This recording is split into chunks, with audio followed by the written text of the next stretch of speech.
Thank you, everybody. Yesterday, I returned from a trip from Europe where I met with leaders from across the region to seek a more peaceful future for the United States. We're working very hard with our allies, and all over the world we're going to have peace. That's what we want. That's what we're going to have. I say peace through strength.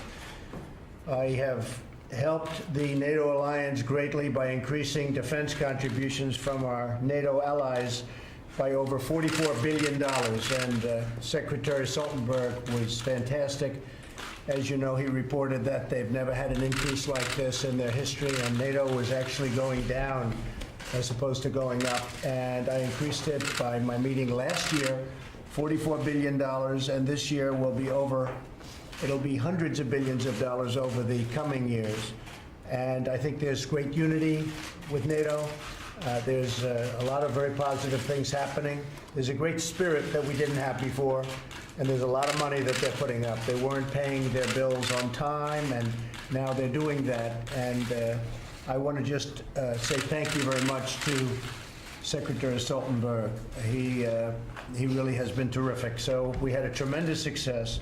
I also had meetings with Prime Minister May on the range of issues concerning our special relationship, and that's between the United Kingdom and ourselves. We met with the Queen, who is absolutely a terrific person, where she reviewed her honor guard for the first time in 70 years, they tell me.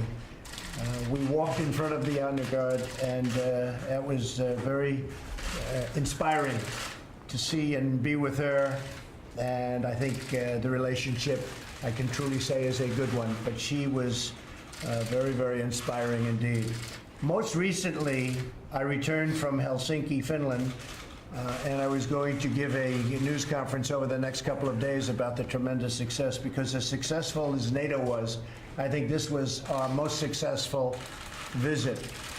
And that had to do, as you know, with Russia. I met with Russian President Vladimir Putin in an attempt to tackle some of the most pressing issues facing humanity. We have never been in a worse relationship with Russia than we are as of a few days ago, and I think that's gotten substantially better. And I think it has the possibility of getting much better. And I used to talk about this during the campaign. Getting along with Russia would be a good thing. Getting along with China would be a good thing. Not a bad thing, a good thing. In fact, a very good thing.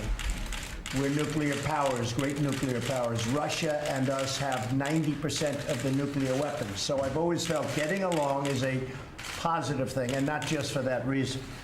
I entered the meeting with the firm conviction that diplomacy and engagement is better than hostility and conflict. And I feel that with everybody. We have 29 members in NATO, as an example, and I have great relationships, or at least very good relationships, with everybody. The press covered it quite inaccurately. They said I insulted people. Well, if asking for people to pay up money that they are supposed to pay is insulting, maybe I did. But I can tell you, when I left, everybody was thrilled, and that's the way this was, too. My meeting with President Putin was really interesting in so many different ways, because we haven't had relationships with Russia for a long time, and we started. Let me begin by saying that, once again, the full faith and support for America's intelligence agencies. I have a full faith in our intelligence agencies. Whoops, they just turned off the light. That must be the intelligence agencies. There it goes. Okay. You guys okay?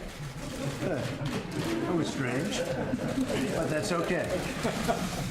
So I'll begin by stating that I have full faith and support for America's great intelligence agencies, always had. And I have felt very strongly that while Russia's actions had no impact at all on the outcome of the election, let me be totally clear in saying that, and I've said this many times, I accept our intelligence community's conclusion that Russia's meddling in the 2016 election took place. Could be other people also. There's a lot of people out there. There was no collusion at all. And people have seen that, and they've seen that strongly. The House has already come out very strongly on that. A lot of people have come out strongly on that. I thought that I made myself very clear by having just reviewed the transcript. Now, I have to say, I came back and I said, what is going on? What's the big deal? So I got a transcript, I reviewed it. I actually went out and reviewed a clip of an answer that I gave. And I realized that there is a need for some clarification. It should have been obvious. I thought it would be obvious, but I would like to clarify just in case it wasn't. In a key sentence in my remarks, I said the word would instead of wouldn't. The sentence should have been, I don't see any reason why I wouldn't, or why it wouldn't be Russia. So, just to repeat it, I said the word would instead of wouldn't, and the sentence should have been, and I thought it would be maybe a little bit unclear on the transcript or unclear on the actual video. The sentence should have been, I don't see any reason why it wouldn't be Russia. Sort of a double negative. So you can put that in, and I think that probably clarifies things pretty good by itself. I have on numerous occasions noted our intelligence findings that Russians attempted to interfere in our elections. Unlike previous administrations, my administration has and will continue to move aggressively to repeal any efforts and repel. We will stop it, we will repel it, any efforts to interfere in our elections. We're doing everything in our power to prevent Russian interference in 2018. And we have a lot of power. As you know, President Obama was given information just prior to the election, last election, 2016, and they decided not to do anything about it. The reason they decided that was pretty obvious to all. They thought Hillary Clinton was going to win the election, and they didn't think it was a big deal. When I won the election, they thought it was a very big deal, and all of a sudden they went into action, but it was a little bit late. So he was given that in sharp contrast to the way it should be. And President Obama, along with Brennan and Clapper and the whole group that you see on television now, probably getting paid a lot of money by your networks, they knew about Russia's attempt to interfere in the election in September, and they totally buried it. And as I said, they buried it because they thought that Hillary Clinton was going to win. Turned out it didn't happen that way. By contrast, my administration has taken a very firm stance. It's a very firm stance on a strong action. We're going to take strong action to secure our election systems and the process. Furthermore, as has been stated, and we've stated it previously and on many occasions, no collusion.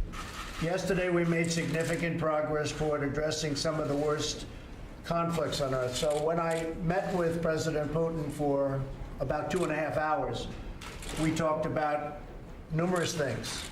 And among those things are the problems that you see in the Middle East, where they're very much involved, we're very much involved. I entered the negotiations with President Putin from a position of tremendous strength. Our economy is booming, and our military is being funded $700 billion this year, $716 billion next year. It will be more powerful as a military than we've ever had before. President Putin and I addressed a range of issues, starting with the civil war in Syria and need for humanitarian aid and help for people in Syria. We also spoke of Iran and the need to halt the nuclear ambitions and the destabilizing activities taking place in Iran. As most of you know, we ended the Iran deal, which was one of the worst deals anyone could imagine, and that's had a major impact on Iran, and it's substantially weakened Iran, and we hope that at some point Iran will call us and we'll maybe make a new deal, or we maybe won't. But Iran is not the same country that it was 5 months ago, that I can tell you. They're no longer looking so much to the Mediterranean and the entire Middle East. They've got some big problems that they can solve, probably much easier if they deal with us. So we'll see what happens. But we did discuss Iran. We discussed Israel and the security of Israel, and President Putin is very much involved now with us in a discussion with Bibi Netanyahu on working something out with surrounding Syria and specifically with regards to the security and long-term security of Israel. A major topic of discussion was North Korea and the need for it to remove its nuclear weapons. Russia has assured us of its support. President Putin said he agrees with me 100%, and they'll do whatever they have to do to try and make it happen. Discussions are ongoing, and they're going very, very well. We have no rush for speed. The sanctions are remaining. The hostages are back. There have been no tests. There have been no rockets going up for a period of 9 months. And I think the relationships are very good. So we'll see how that goes. We have no time limit. We have no speed limit. We're just going through the process. But the relationships are very good. President Putin is going to be involved in the sense that he is with us. He would like to see that happen. Perhaps the most important issue we discussed at our meeting prior to the press conference was the reduction of nuclear weapons throughout the world. The United States and Russia have 90%, as I said, and we can have a big impact. But nuclear weapons is, I think, the greatest threat of our world today. And they're a great nuclear power. We're a great nuclear power. We have to do something about nuclear.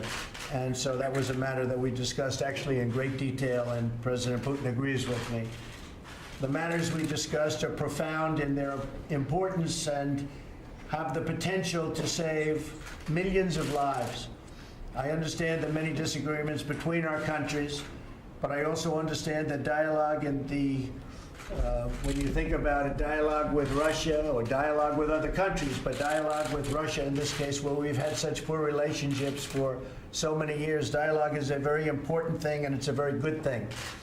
So if we get along with them, great. If we don't get along with them, then we won't get along with them. But I think we have a very good chance of having some very positive things. I thought that the meeting that I had with President Putin was really strong. I think that they were willing to do things that, frankly, I wasn't sure whether or not they would be willing to do. And we'll be having future meetings, and we'll see whether or not that comes to fruition. But we had a very, very good meeting. So I just wanted to clear up.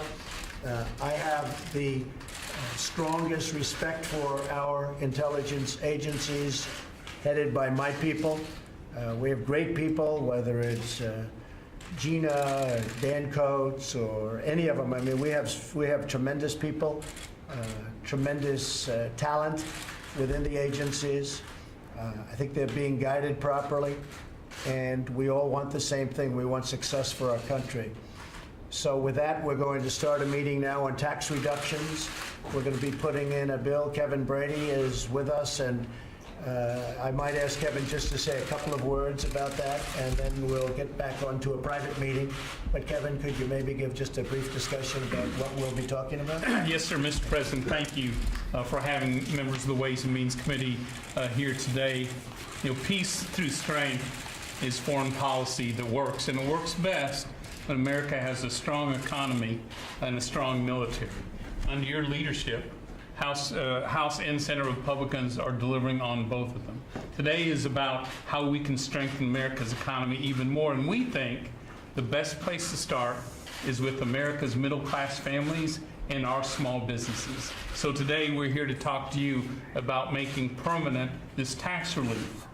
One, so they can continue to grow.